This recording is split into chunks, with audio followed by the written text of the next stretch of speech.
Entonces, ahí,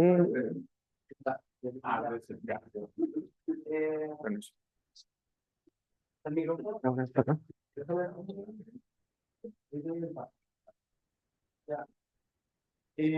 ¿Tengo grabado? Ya. Entonces, hola a todos y todos, bienvenidos a la primera sesión del seminario de Magíster. Antes de empezar, el coordinador nos pidió que pasara la lista, así que les voy a pasar una lista y un papel.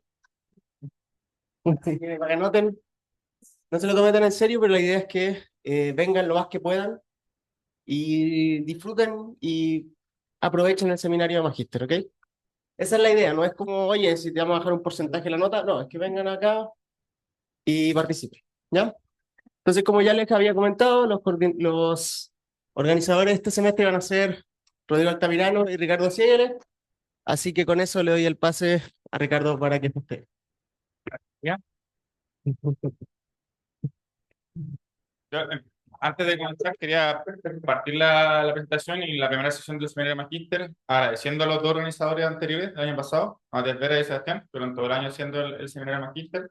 Esto es algo que empezó con Pablo Zúñiga hace ya 2 años y que queremos seguir manteniendo vivo con las siguientes generaciones. Así que me gustaría agradecerle a Matías y a Sebastián por el trabajo hecho el año pasado.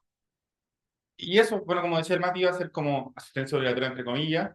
La idea es que vengamos, compartamos, discutamos un poco de los temas que estamos investigando todos y así generar una comunidad de investigación y de compartir conocimientos entre todos.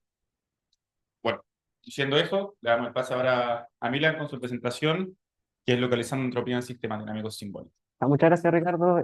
También agradecer a Rodrigo por organizar todo este seminario este semestre. Y bueno, quería contarle un poco sobre eh, el tema que he estado investigando este último año. Eh, Partiendo un poco sobre significa ser energía. Es una palabra que por lo general suena muy rimbombante. Voy a, ¿Se puede? Ah, eh, ahí creo que sí. Bueno, por lo general, cuando no se habla de entropía suena como una palabra muy cuática, que no se sabe muy bien qué representa. En cambio, uno la estudia en otras ciencias, por ejemplo, en física, en química, tienden a hablar un poco sobre sistemas que evolucionan de manera impredecible. Caótica. No.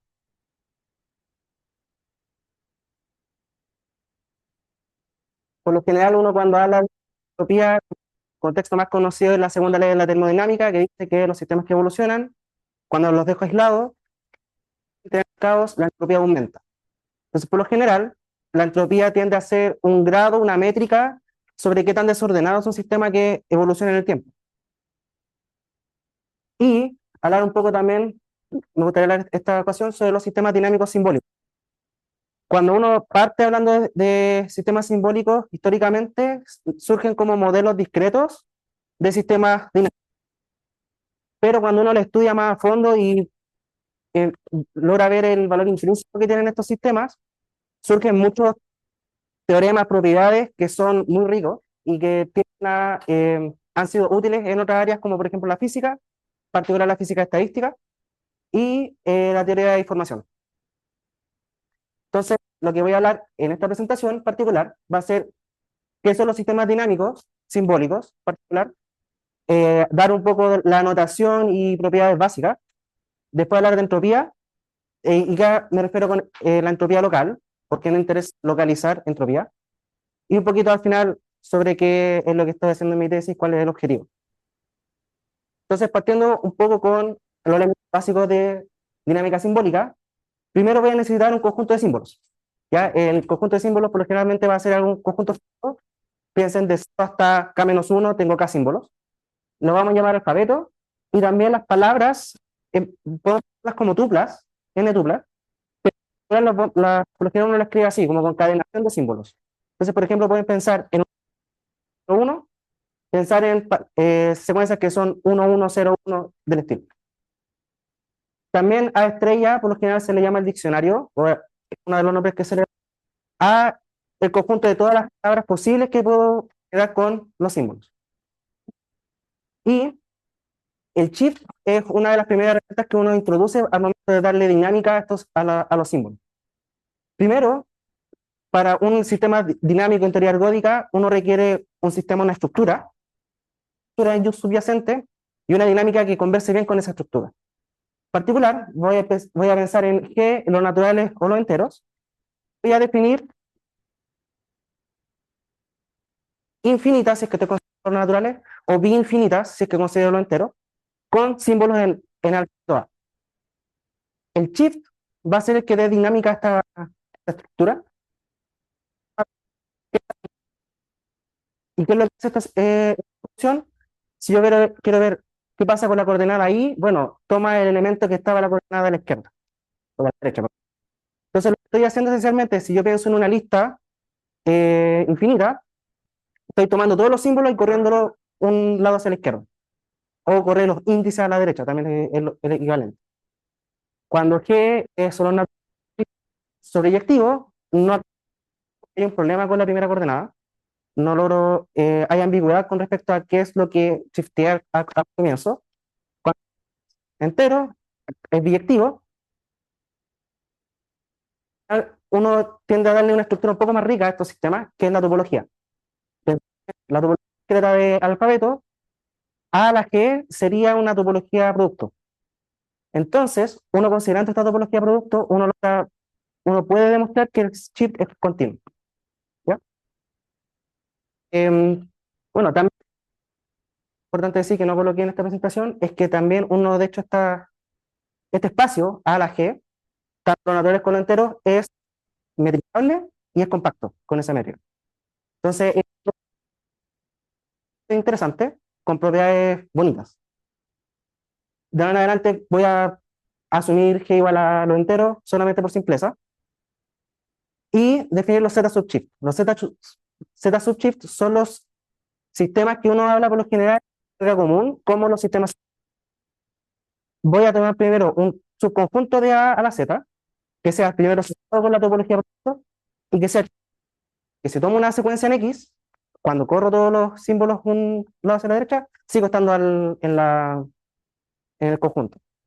Y llamamos a la tupla X, sigma, con sigma el shift, el subshift.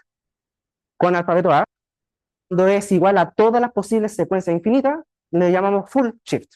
¿Ya? Nombres que les da a estos sistemas.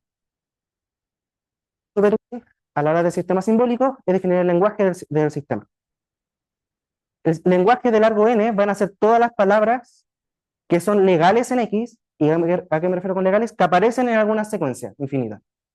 Es decir, si que el alfabeto 01, claramente no voy a esperar un 2, por ejemplo.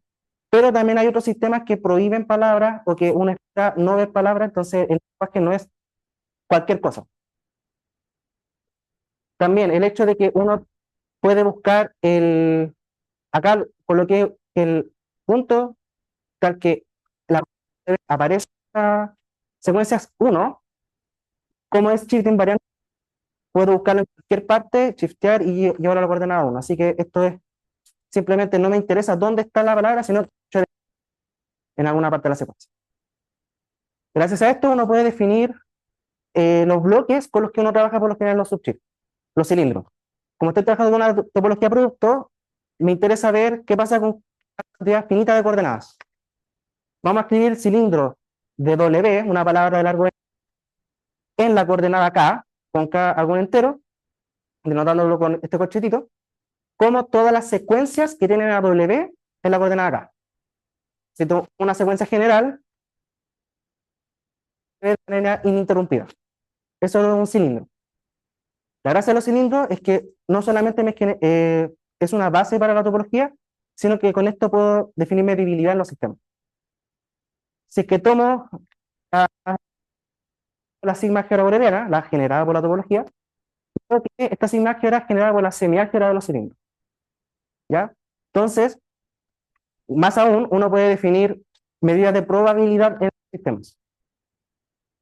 Lo que le voy a pedir a esta medida de probabilidad, aparte de que esté bien definida, definida en lo abierto, también definir que presente medida, sean shift invariantes. ¿Qué significa esto? que si es que yo tomo un abierto, shifteo todos los elementos que están en ese abierto, el volumen de ese abierto no cambia. Un poco para aterrizar un poco la idea, es más fácil definirlo sobre los cilindros. Y después, por teorema de Cartesio, teoría de la medida, existe una extensión a la sigma álgebra. Entonces, lo que me está diciendo este es, no me importa dónde encuentro las palabras, lo que me importa es medir un conjunto, un cilindro, de acuerdo a la palabra que estoy observando. Y con esto uno puede hablar ya de entropía local simbólica. Esta es la entropía, la fórmula de entropía de un sistema simbólico en general. Uno habla de entropía topológica porque hay distintos tipos de entropía, no voy a entrar en detalle en eso, solamente para que sepan que tiene apellido. Entropía topológica va a ser un límite. También uno demuestra que lo que está dentro de este límite tiende a un ínfimo, por gracias al teorema Fekete, y detenerme con qué significa este límite. Estoy comparando n con un logaritmo. ¿De quién? De qué tan rico es mi lenguaje cuando considero las palabras de largo n. Es decir, la entropía topológica es cero cuando el crecimiento del lenguaje es subexponencial. ¿Por qué? Porque esencialmente hace que el logaritmo no compite a la misma velocidad con n. Entonces, un sistema es el que el lenguaje, a medida que considero palabras cada vez más largas, tengo más complejidad, tengo más riqueza de palabras. Hay más combinatorias de símbolos. Y esto es un sistema, por lo general, esto es lo que uno conoce como la entropía del sistema. El problema es que puede que en un sistema dinámico tenga la entropía, el desorden, el caos concentrado en una parte del sistema y tenga mucho volumen, muchas partes, muchos abiertos con poca entropía. Entonces queremos tomar esta noción de complejidad del lenguaje y ver dónde está la complejidad.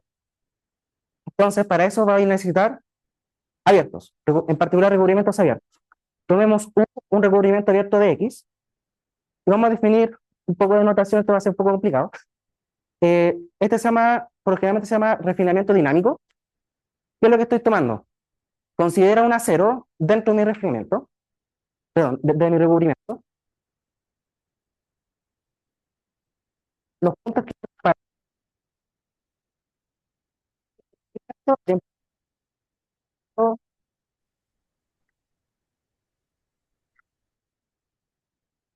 lo que estoy haciendo esencialmente es tomar un itinerario de cosas. Si yo quiero que un punto esté recubierto por este elemento, estoy preguntando, ¿en qué parte del recubrimiento estás? ¿En tiempo 0, en tiempo 1, en tiempo 2, hasta tiempo n? Después vamos a tomar el mínimo cardinal sobre los recubrimientos de esto. Que este recubre el sistema para un recubrimiento. Y a medida que estoy aumentando el n, va a pasar que es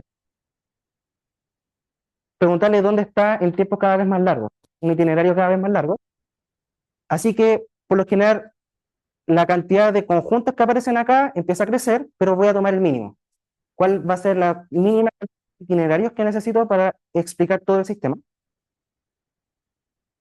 Y yo defino la entropía topológica con la misma fórmula que antes, pero en vez de preguntarme por el lenguaje del sistema completo, estoy preguntando cómo se describe el sistema con este recubrimiento.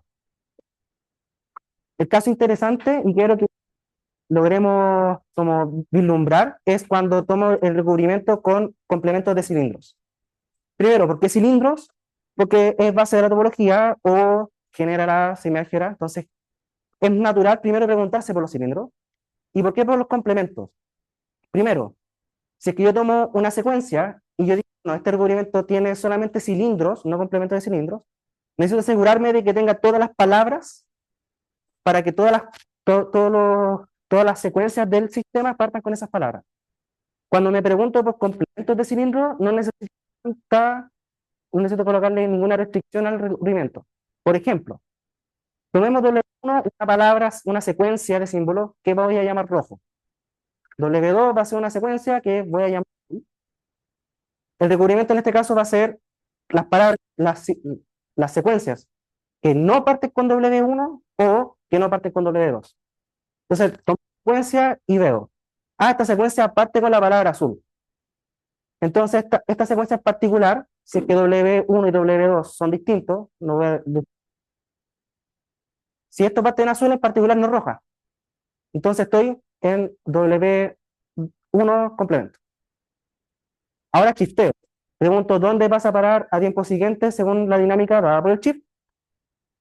Justo me dio rojo en esa parte. Entonces, en particular no estoy en W2, en el cilindro W2, pero ahora en vez de partiendo en 0, partiendo en 1. Me pregunto qué pasa con 3, en tiempo 3, perdón, en tiempo 2, la tercera iteración. Y digamos que acá no era ninguna, ni rojo ni azul, así que, igual, como no es ninguna, voy a decir que no era azul o no era roja. Entonces, independiente de lo que haya en la secuencia, voy a decir o no parte W1 o no parte con W2. Ese es el poder de pensar en complemento en vez de cilindro simple. Y con esto no ya puedo hablar de entropía local. Char, el profesor guía de doctorado de Alejandro, fue el que introdujo esta noción, porque quería hablar una noción de teoría ergódica que se llaman K-sistemas y ver cuál es el análogo en dinámica topológica. Acá en Subchip vamos a definir que dos secuencias en X2 consideradas distintas es un par de entropía si no importa cómo logre describir X e Y de acuerdo a cilindros, cuando considero el recubrimiento de no partir con U, X estando en el cilindro de U, no partiendo en B, Y estando en el cilindro de B, no importa las palabras que tome, siempre hay entropía positiva. Lo que me está diciendo es que los puntos X e Y tienden a pegar el sistema de manera caótica, y cuando veo la complejidad de cómo son esas órbitas, qué tan distintos se ven estos sistemas cuando veo solamente las primeras coordenadas, me voy a encontrar con harta combinatoria. Eso es un poco lo que quiere decir esto. Y los sistemas que son altamente entrópicos en todas partes, es decir, no importa los puntos que tome o no importa las pares de palabras que tome, la entropía topológica siempre va a ser positiva para ese recubrimiento. Lo que estoy diciendo, describir cosas como no estar en U o como no estar en B es complicado. Es desordenado, es difícil describir un recubrimiento que sea fácil de escribir. Entonces, tener esta noción de que, bueno, estoy viendo una secuencia, intento colorear cada una de estas partes, de cuántas formas puedo colorear cada secuencia, cada bloque de símbolos. Con esto uno empieza a jugar, a hacerse preguntas. Primero, se puede extender la noción de par de entropía a n de entropía. De hecho, decimos que UPE es de orden n si es que todos los n tuplas son de entropía. Es decir, ya no estoy considerando describir mi sistema en no estar en U o no estar en B, sino que si es que yo agrego un tercer elemento, un W, sigue siendo complicado. Hay ejemplos de cosas que son UP orden 2, pero no orden 3. Es decir, el tercer elemento que estoy agregando, en algún momento lo puedo describir con los otros dos. Es como una combinación lineal, si quieren. Y también existe una caracterización más combinatorial de esta n-tuplas de entropía. Entropía local, uno encuentra la definición en sistemas generales. Hay pocas descripciones de qué significa ser par de entropía o UPE en sistemas simbólicos. La forma que estamos viendo con mi profesor, con Alejandro Mas, es que la forma bonita de verlos mediante conjuntos de entropía, de independencia. Los cuales, si es que alguien tiene curiosidad, se los puedo mostrar, pero por tema de tiempo, ya habla sobre qué es lo que he estado haciendo este último año.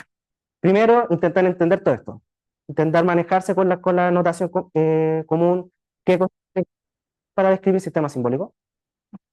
En particular, mi profe Alejandro dijo, mira, existe una propiedad bastante interesante en subshifts, que es la de especificación. Un subshift es especificado si existe un número natural, una medida, voy a decir un largo, tal que no importa las palabras que tome, las puedo pegar por una palabra intermedia con ese largo. Es decir, yo tomo dos palabras cualquiera, existe un largo mínimo o máximo, si quieren también pensarlo, en que esas palabras existen. Otra forma de pensarlo, voy a hacer un pequeño dibujo. Si tengo una secuencia, yo digo, dame un U, acá está la palabra U, acá está la palabra B, perdón, W acá, según la definición. Puedo encontrar U y W. Lo que me está diciendo, hay harta combinatoria, porque puedo pegar estas dos cosas a distancia tau, pero no tanta, es decir, nada más segura que acercarlos más. Otro concepto es de mínimamente entrópico, y esto se puede definir para sistemas generales. Ser mínimamente entrópico es que si yo, al observar la estructura, encuentro un subsistema, encuentro un cerrado invariante dentro de mí, sí o sí la entropía baja. Es decir, yo soy el sistema con mi entropía más pequeña que existe. Cualquier otra cosa más pequeña que yo es menos compleja. Un poco lo que dice este teorema, que es un teorema folclore, es que si es que yo considero un subchip especificado, la especificación me controla la combinatoria. Me dice que hay mucha combinatoria, pero tampoco tanta como para que al momento de achicarme siga manteniendo la combinatoria. No, no estoy dejando fuera cosas que no son tan fomes, tan periódicas, tan predecibles. La conjetura que estamos intentando probar con mi profe es que, ¿qué pasa si cambio el tema de especificación por una noción netamente entrópica? ¿Qué pasa si ahora considero un UPE de todo orden?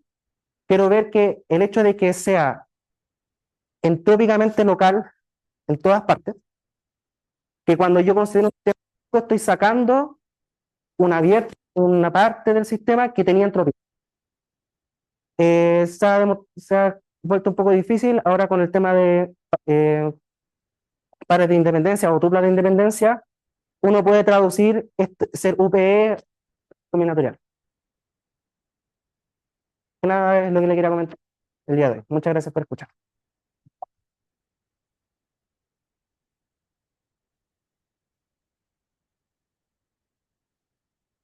Muchas gracias, Milan, por tu presentación. Ahora pasamos con la sesión de preguntas que la gente del público o del Zoom pueda tener. ¿Alguna pregunta? Yo tengo una ¿Ya? chiquitita, pero es lo que está hablando con esta cuestión de las palabras y con esta periodicidad, si se quiere, entre palabras. ¿Ya? El caso, por ejemplo, de los específicos de los números primos, que tienen como estos motivos que se repiten periódicamente, ¿puede ¿Ya? explicar desde el punto de vista de lo que así? Debería, sí. El tema es que por lo generalmente con conjuntos como los primos, es difícil controlar qué tan, ¿cómo decirlo? Cuándo aparecen los patrones y cuándo no. Entonces, por lo generalmente cuando en conjuntos, en sistemas que son con alta entropía, uno busca una forma de describir ese caos que igual sea manejable, pero que no se me escape y decir simplemente no sé describirlo. Entonces, de momento no sabría decirte cómo estudiar primos utilizando conceptos de entropía. Creo que hay como otras herramientas más ad hoc para ese tipo de cosas. Los primos, porque hay motivos en esos decimales que se repiten, que tienen un periodo. Pero, Sí, sí, bueno, también hay distintas nociones de caos. Por ejemplo, hay, la noción como que más se usaba antes de que más junto con otros matemáticos introdujeran el hecho de que entropía positiva implicaba otro tipo de caos. Antes típicamente se usaba una definición de caos llamada de Devaney, que él decía que algo es caótico si es que soy sensible a las condiciones iniciales y el conjunto de puntos periódicos es denso en el sistema. Entonces, puede que con ese tipo de definición de caos y de desorden sea más fácil estudiar ese tipo de periodicidad que aparece en cosas que parecen no ser periódicas. ¿alguna otra pregunta? Hola. Eh, Esto de trabajar en sistemas simbólicos es como para abordar un caso más simple y en teoría se podría después extender a sistemas más generales o En general, o sea, sí, puede ser que es más simple, pero no tampoco de los sistemas simbólicos es que tienen una propiedad que sea expansiva. son sistemas expansivos. Y gracias a expansividad uno tiene muchas propiedades a trabajar con la entropía de manera más fácil. Hace que asignar a su entropía medible sea una función semicontinua superior. Entonces puedo hablar de máximo, medidas de máxima entropía, entonces es mucho más rico al momento de tener propiedades de entropía. Pero por lo mismo también se hace el lenguaje muchas veces más fácil o más concreto, voy a decir, pero no necesariamente se hace más fácil en el sentido de que tengo más restricciones, muchas más propiedades, mucho más formas de trabajar con la entropía.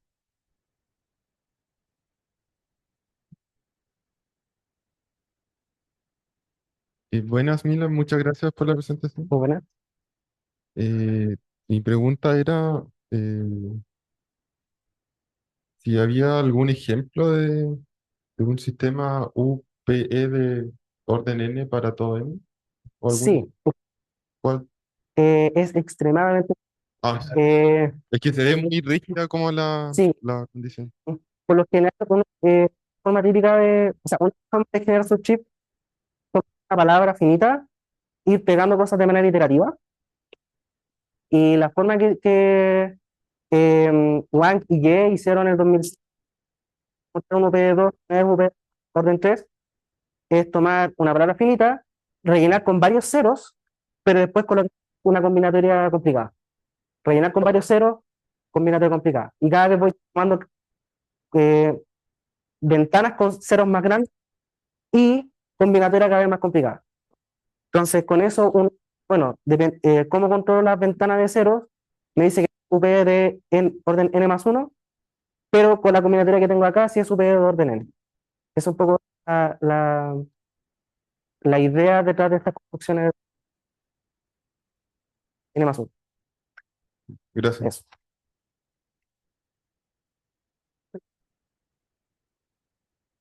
No. Tenía dos cositas. ¿Ya? Ya, es que como que varias de estas definiciones, de hecho, lo puedes tener como para conceptos más generales que un subchip, ¿cierto? Sí, En particular, pensemos en un subchip de acción de ZD. sí. ¿Hay algún particular por el que utilices Z o puedes utilizar simplemente ZD como actuando Em, sobre el sistema? Voy a decir que lo que más me interesa, eh, que la gracia de tener Z es que no tienes subchips tan complicados como con ZB, voy a Ya. decir. Z, como es un grupo contable infinitamente generado, es fácil, voy a decir. Sea ZD también. ZB también, pero es más difícil hablar, por ejemplo, de palabras, tengo que hablar de bloques y ver cómo extiendo esas palabras Ah, ya, en la otra con los bloques. también. Ya. Entonces el problema típico cuando uno tiene sustituciones, en Ujú. Z las sustituciones se comportan súper bien, pero en ZD no hay garantía de que las sustituciones se comporten bien. Ya. Entonces puede que haya problemas y si es que tengo tiempo me gustaría explorar los ZD, pero no, prefiero fácil. Ya, y la otra pregunta es que habías mencionado que voy a trabajar con pares de independencia, Sí, que a fin de cuentas, además de expansibilidad y minimizar, como que en general que se ocupa para estos pares, ¿utilizas algo más? Como propiamente tal de los subchips, aparte de la expansibilidad. o sea, hay como eso es lo que estoy explorando precisamente durante estas semanas. Es como, ¿cuáles son las gracias de ser pares de independencia? Voy a colocar la definición por acá que la había guardado para cuando me preguntara. Igual es complicado trabajar con un par, que es el par de independencia o n tabla de independencia y después traducirla a un subchip, te queda como con esto. Uh, ya. Entonces, mi idea es agarrar esto, trabajar y ver cuánta combinatoria existe con ese tipo de formas de concadenar cosas. Ya. ¿Ya? Y lamentablemente siento yo que va más por un lado de intentar calcular intentar contar cotas, más que por decir, ese tipo. Pero es una intuición que claramente puede estar mala, así que no sé. Gracias, esa era mi pregunta.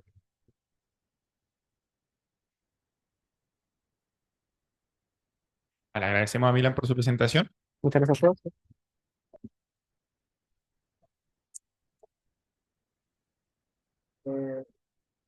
Bueno, José Pablo, Para los que llegaron tarde, hay una lista, los pedidos del generador.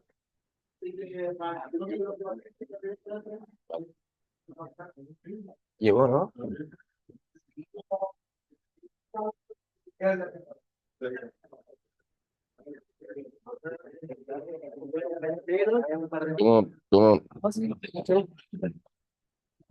¿Cómo se prende y se apaga esto? Ah, ya, lo dejo prendido permanente.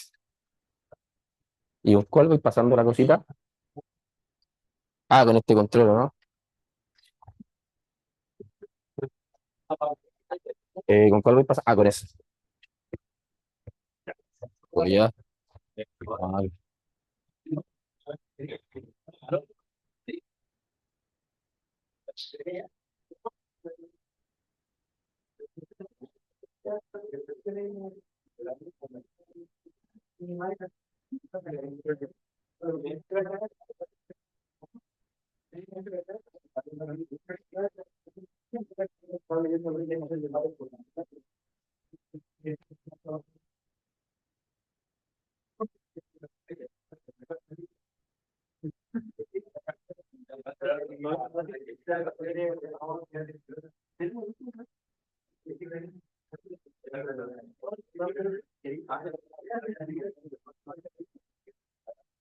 hola, hola, hola, hola.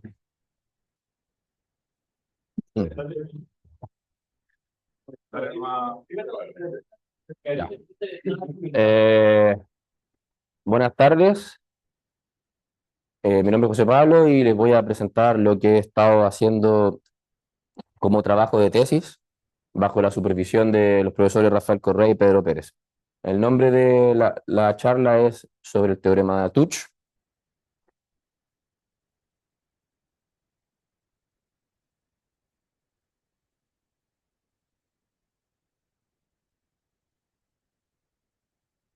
Ahí está. Bueno, va a estar organizada así la charla. Primero vamos a ver un breve repaso de conceptos preliminares de análisis convexo y convergencia de conjuntos. Luego vamos a enunciar el teorema de Touch. Vamos a ver algunos resultados trabajados en la tesis y la conexión de estos con el teorema. Entonces, primero partamos con los conceptos preliminares. Bueno, recordemos que, sí, antes que todo, X se va a referir a un espacio vectorial normal, un espacio de Banach. Recordar que en análisis operacional y en optimización las funciones se consideran a valores R extendido o R con el infinito, y denotamos su dominio por los valores del espacio que no tocan el infinito y su epígrafo por este conjunto de acá. Una función va a ser semicontinuo inferior, recordemos, entre las varias caracterizaciones que hay, si el epígrafo es cerrado, y convexa si es que el epígrafo es convexo, y bueno, las nociones que ya conocemos, las caracterizaciones que conocemos de antes. También importante tener presente la conjugada de Fengel, que es la que está definida acá, para una función propia, y le llamamos propia a una función cuyo dominio no es vacío. Definimos la conjugada de Fengel por este supremo. También el subdiferencial, recordar lo que es el subdiferencial. Nos vamos a quedar siempre en el caso convexo, así que la definición de subdiferencial es más sencilla, y es simplemente donde la conjugada de Fengel y la función f, la conjugada de Fengel de f y la función f, en suma son iguales a esto. Pero bueno, también hay una definición más general, que es la que está acá abajo, que es como la desigualdad del diferencial de Frechet, pero por debajo.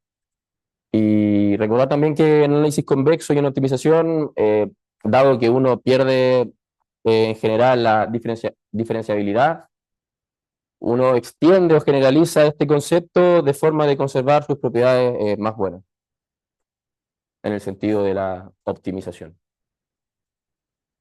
Y lo último, sobre convergencia de conjuntos. Para un espacio topológico primer contable, vamos a definir el concepto de convergencia de conjuntos. Una solución C sub n de subconjuntos de I va a ser convergente inferiormente o sea, se define, perdón, su límite inferior como esta cantidad de acá, y su límite superior como este conjunto de acá. O sea, ambos son dos conjuntos. Es muy directo ver que se tiene esta desigualdad de inclusión, o sea, que el lim_inf está incluido en el lim_sub. Y vamos a decir que esta sucesión de conjuntos es convergente en el sentido Painlevé-Kuratowski si es que ambas son iguales, o sea, si se tiene la inclusión al revés, que el lim_sub sea un conjunto del lim_inf. Esto define una topología en dimensión finita, es muy sencilla de metrizar y goza de buenas propiedades.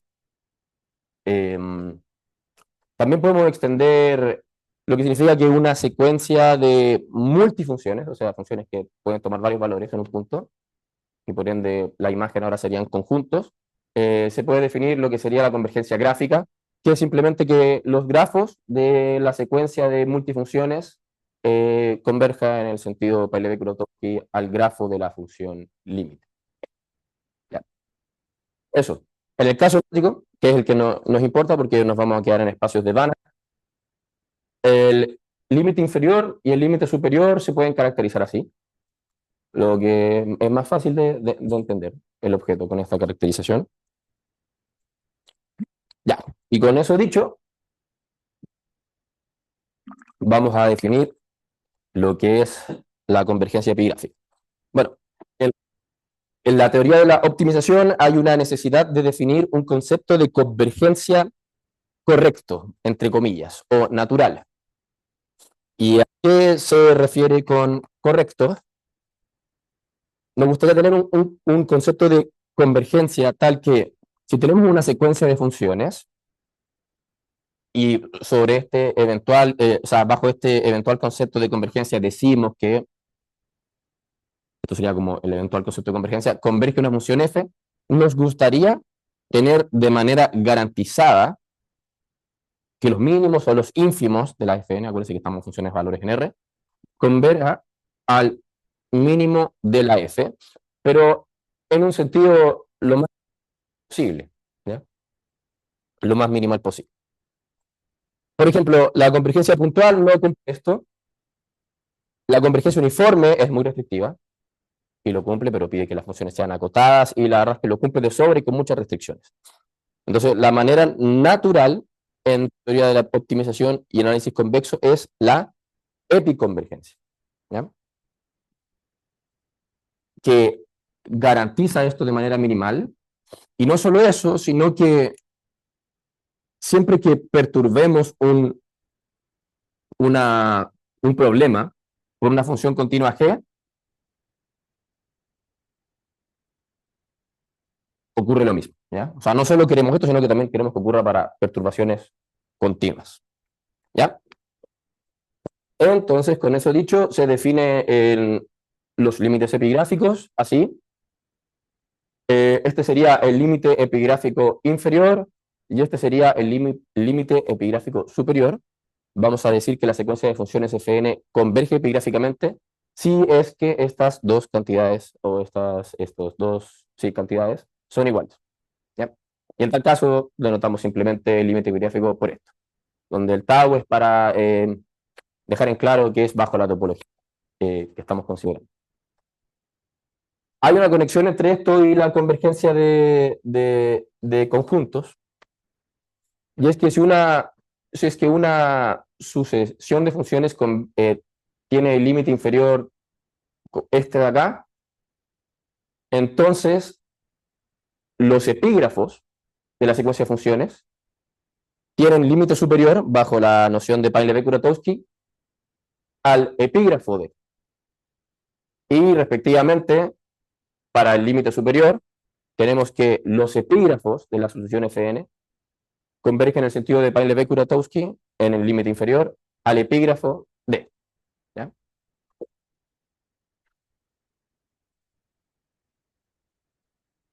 Por último, una última definición.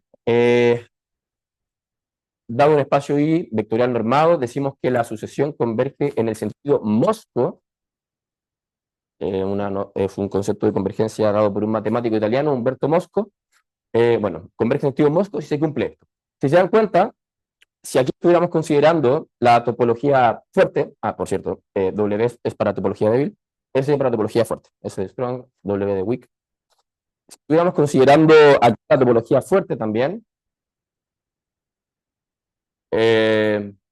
básicamente estaríamos recuperando la convergencia epigráfica. Y de hecho, en dimensión finita, como las topologías coinciden, la convergencia Mosco es idéntica a la convergencia epigráfica, son lo mismo.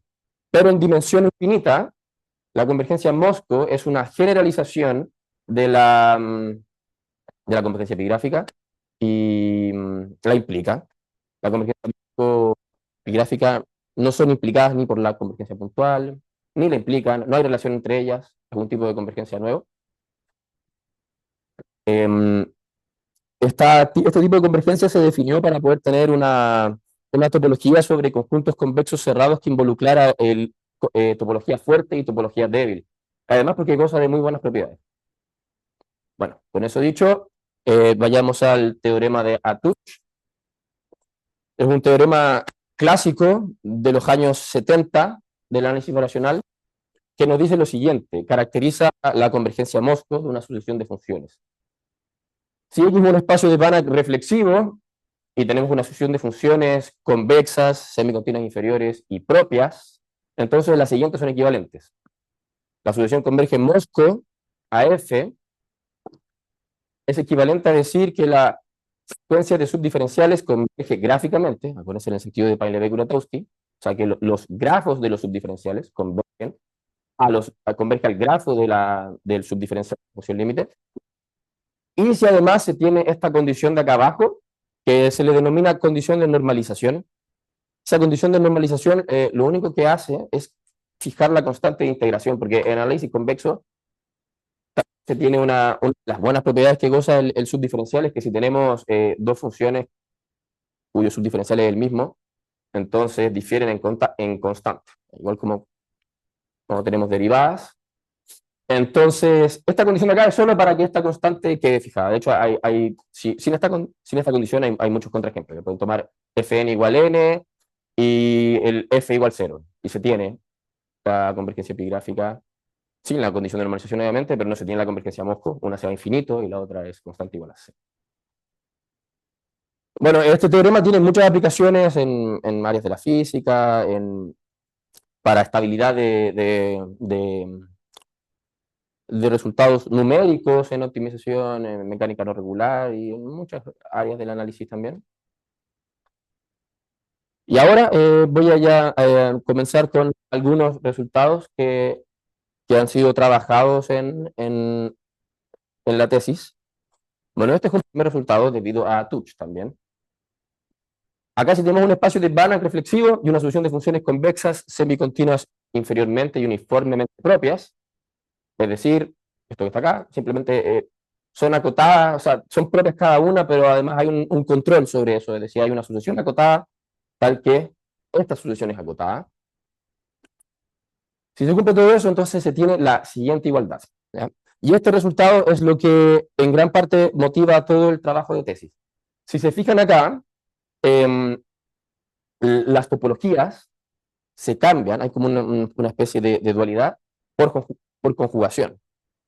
Acá uno tiene el límite inferior epigráfico con la topología débil, pero le toma conjugada de Fengel. De alguna manera como que la conjugada de Fengel entra, y lo único que hace es cambiar inferior por superior y cambiar la topología y usarla fuerte en el dual. Y es así como entonces se da inicio a todo el trabajo, y uno de los primeros resultados trabajados en la tesis es este de acá, donde es como un complemento del resultado anterior. Si tenemos un espacio de Banach separable y una solución de funciones convexas continuas inferiormente, tal que las conjugadas satisfacen la siguiente propiedad de equicoercividad, esta que está acá. De alguna manera, esto da lo que uno siempre busca en análisis operacional es propiedades tipo compacidad. Esta sería una de ellas.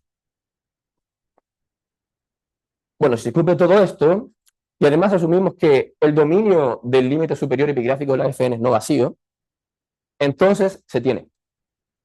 Y esto, bueno, es probable en el trabajo de tesis, e incluso, bueno, si se dan cuenta, es como bien parecido. Acá tenemos débil límite inferior, tomamos conjugada. Acá tenemos fuerte límite inferior y tomamos conjugada. Acá nos manda la fuerte del dual, pero acá nos manda la débil estrella del dual.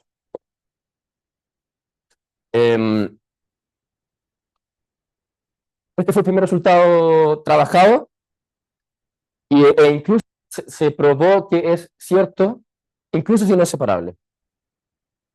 Pero para perder la separabilidad tenemos que agregar otra hipótesis, y es que este resultado va a ser cierto si no es separable, pero necesitamos que el espacio de Banach sea Asplund. El espacio Asplund es un espacio de Banach en el que todo subespacio separable tiene dual separable. ¿Ya? Entonces, está aprobado para ese caso también. Y si agregamos reflexividad, tenemos ahora este resultado dual que ya nos habla, no solo nos habla de límite superior e inferior, sino nos habla de límite epigráfico derechamente, manteniendo unas hipótesis, la misma hipótesis de acá.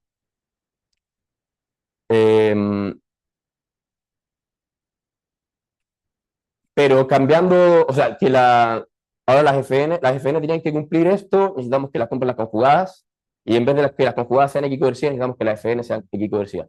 Porque la gracia de estos resultados es que cuando tú tienes reflexividad, tú los puedes ir reciclando. Y cuando tomas doble dual, por ejemplo, si acá quisiéramos tomar o sea, si estuviéramos mirando el dual, y ahora miramos al dual del dual, nos devolvemos al X. Y ahora la topología débil estrella del dual coincide con la débil del primal. Entonces, como que uno puede reciclar estos resultados y obtener algo de este estilo. El único problema es que necesitamos que el espacio sea reflexivo. Y bueno, una de las cosas pendientes que quedan en el trabajo es ver qué ocurre si esto se mantiene cierto, si es que no estamos en el caso reflexivo, porque si bien el teorema que existía previamente se tenía en reflexivo, el siguiente no es necesario la reflexividad. Tampoco es necesario que sea separable. Solo necesitamos cambiar Banach separable por Banach Asplund.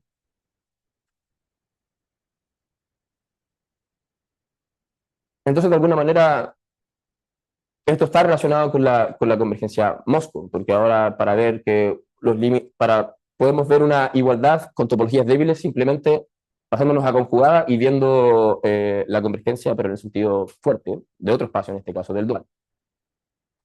Bueno, la conexión con el teorema de Atouch ahora es que, si bien, bueno, el teorema de Atouch es mucho más fuerte, o sea, es mucho más potente, ¿no? Dice que convergencia Moscow equivale a la convergencia gráfica de los subdiferenciales más la condición de normalización. Con estos resultados, manteniéndonos en el caso reflexivo, podemos probar unas como, no versiones más débiles, pero como variantes o proposiciones tipo teorema de Atouch. Como este, por ejemplo. Acá sí tenemos un Banach reflexivo y tenemos una solución de funciones convexas semicontinuas inferiores propias. Claro, si bien acá no tenemos convergencia Moscow, tenemos que la convergencia Moscow implicaba esta, pero con convergencia gráfica, no esta de acá que sale definida acá abajo. Esto es como tener una parte de la convergencia Moscow. Convergencia Moscow es que los límites epigráficos débil y fuerte sean iguales. Acá tenemos que la F es el límite epigráfico débil de la F, pero no sabemos si es la fuerte. Así que no sabríamos si había convergencia Moscow de las F en F.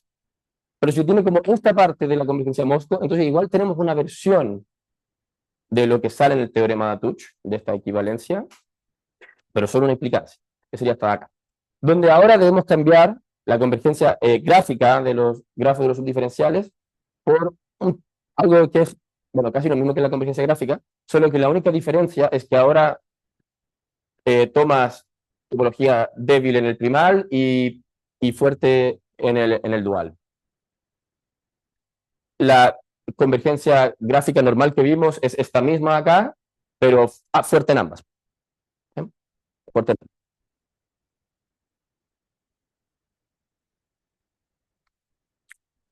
E incluso tenemos como el resultado como la contraparte simétrica, que es que ahora, si en vez de tener algo tipo Moscow, tenemos al revés. Tenemos una convergencia gráfica de los subdiferenciales, Pero ahora el caso como opuesto, sino fuerte en el primal y débil en el dual, y tenemos la condición de normalización respectiva, es decir, donde las convergencias sean fuertes en el primal y débil en el dual. Si se cumple eso, entonces tenemos como la otra parte de la convergencia de Moscou, que es que la F sea el límite epigráfico fuerte de las F. Y si uno combina estos dos resultados y los recicla, pero ahora para las conjugadas, es decir, utilizando también este resultado de acá, se puede probar que ambas son equivalentes.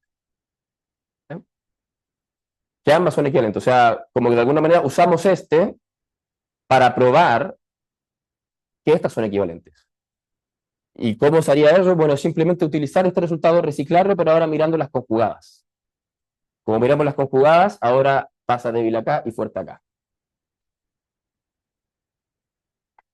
Y bueno, obtendríamos, se obtiene este resultado de equivalencia. Entonces, lo que queda pendiente en el trabajo de tesis es ver si se pueden mantener estas buenas propiedades, incluso si el espacio no es reflexivo.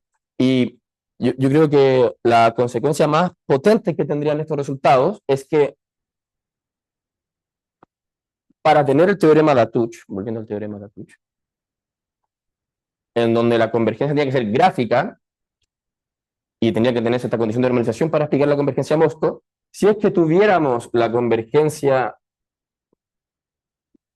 gráfica, pero mirando topología débil en primal y fuerte en el dual, más su condición de normalización respectiva, ¿ok?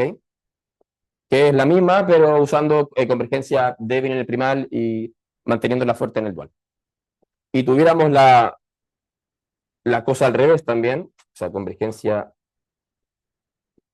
así, con la condición de normalización respectiva. Esto, en el caso reflexivo, es posible demostrar que equivale a que sea convergente Mosco. Y por ende, esto sería equivalente a la convergencia gráfica de los subdiferenciales. Eso es algo muy interesante porque, como de alguna manera, de débil, fuerte, fuerte, débil, uno como que hace el enganche y que queda fuerte, fuerte en ambas. ¿Ya? Pero estos resultados descansan mucho en la reflexividad, que nos permite como volver y nunca no escaparnos. O sea, tomamos primal, dual, dual, volvemos al primal y no nos escapamos. ¿Ya? Entonces, el trabajo es pendiente. O sea, en realidad lo que hay que hacer en este trabajo de tesis es seguir con eso, tratar de dar una respuesta ya sea satisfactoria o no. ¿Ya? Eso. Muchas gracias.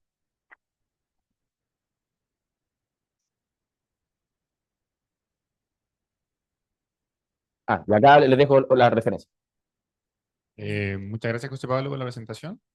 Ahora vamos a pasar con la ronda de preguntas o consultas que puedan haber en el público o en el Zoom. José Pablo, primero que nada, muchas gracias por la presentación, estuvo Gracias. bien interesante. Eh, Tengo varias preguntas, poco técnicas, sí, son como más de idea. Ya. Me imagino que el teorema de Touch, al decirte esta noción de convergencia, como que te beneficia al probar convergencia de ciertos algoritmos. Exacto, sí. Es Quiero para, saber como qué algoritmos son beneficiados por este bueno. resultado. O sea, hay ejemplos de que podría, dónde se podría Acá. usar este Esta referencia podría contarse. Yo, por lo menos, desde mi perspectiva, no he tocado algoritmo alguno. Pero sí tengo entendido que en algún momento fue propuesto como tesis, como, bueno, ojalá llegara algo numérico, Ya. si es que el tiempo lo permite, pero estaría netamente centrado en lo teórico. Lo que sí te puedo garantizar es que una de las aplicaciones del teorema de Touch es estabilidad en resultados numéricos. Eso es seguro.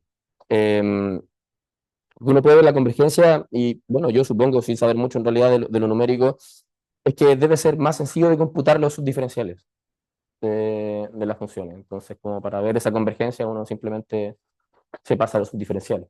¿No? Ya. Básicamente, o sea, yo creo que en temas de algoritmo, lo más importante de Atuch sería la convergencia Mosco y por ende la convergencia epigráfica, y que los mínimos de la sucesión converjan a los mínimos de la F, para como poder aproximar bien tu problema por una sucesión, asumo que más sencilla de minimizar y poder aproximar el mínimo mediante eso. Pero la verdad es que no me he metido mucho en eso. Ok. Otra pregunta es, a ver, de todas formas, voy a seguir con esta para que vaya en la misma línea. Es que tú quieres votar reflexividad, ¿cierto? Ojalá. ¿Hay un ejemplo como, o alguna idea de por qué las aplicaciones necesitarían votar reflexividad? Como hay un espacio que te gustaría poder aplicarlo donde no tengas reflexividad y sí tengas la otra condición. Sí, C0. ¿Ya? Porque, o sea, la verdad es que si nos quedamos en el caso Asplund, pues el ejemplo típico de espacio de Asplund son los reflexivos. Pero hay ejemplos también de espacios reflexivos que no son, perdón, espacios Asplund que no son reflexivos, y eso sería el C0, de las soluciones que se van a hacer. La verdad es que ese es como el ejemplo típico. Yo creo que sería solo por el deseo de generalizar. Ya, ya, por ahora Por ahora, sí, por ahora. La verdad es que yo he tenido la misma duda y bueno, cuando me paro a mirar, el único ejemplo de Asplund no reflexivo es C0 y no conozco otro ejemplo de Asplund no reflexivo. A ver, pero bueno, también es importante eh, el caso en el que el espacio no solo es Asplund, sino que también sea weakly compact generated, así, como que tenga un conjunto débil que genere, cuyo span, la cerradura genere todo el espacio. También estamos como viendo ese caso, que es como lo más general posible, o sea, implica el reflexivo. Yo creo que de momento lo he visto más así, como simplemente por algo más, generalizarlo lo más posible y viendo el caso reflexivo como un caso particular de. ya, ya, ok. Y la última es que estáis asumiendo convexidad. Y el subdiferencial tiene como 7 generalizaciones al caso no convexo. Exacto. Entonces, quiero preguntarte si esto se podría de alguna manera pasar al caso no convexo, quizás cambiando mínimo global por mínimos locales o cosas así. ¿Has visto algo por el estilo? Eh, Respecto al caso no convexo, ya, es como estudiar cosas en caso no convexo, respecto a este tema, no. Pero sí es de interés em, poder caracterizar, por ejemplo, este estado de acá, em, yo creo que actualmente, si es que se puede en la tesis tocar algo de este estilo, donde caracterizar funciones como generalizaciones del subdiferencial y cómo tener resultados de este tipo. Por ejemplo, un resultado reciente, muy reciente de Aris Danilidis, dice que si tenemos dos funciones cuyas normalmente son iguales, entonces las funciones difieren en constante. Y esto está probado en el caso convexo.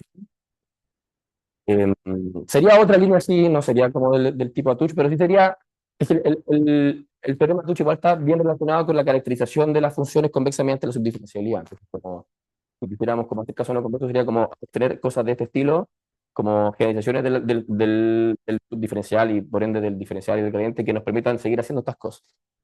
¿Ya? Pero acá en el teorema Atuch propiamente tal, no, caso convexo no ha sido estudiado.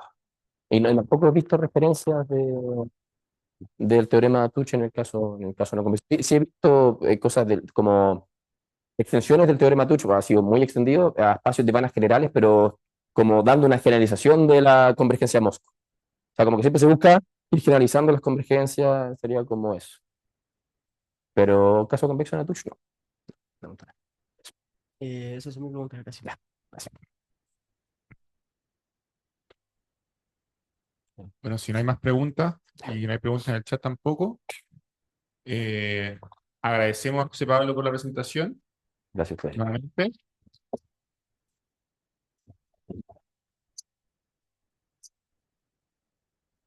Y con esto damos por concluido la primera sesión del seminario Magíster. Agradecerles también por su asistencia. Ojalá mantener este nivel de asistencia a lo largo del semestre. Y eso, muchas gracias a todos.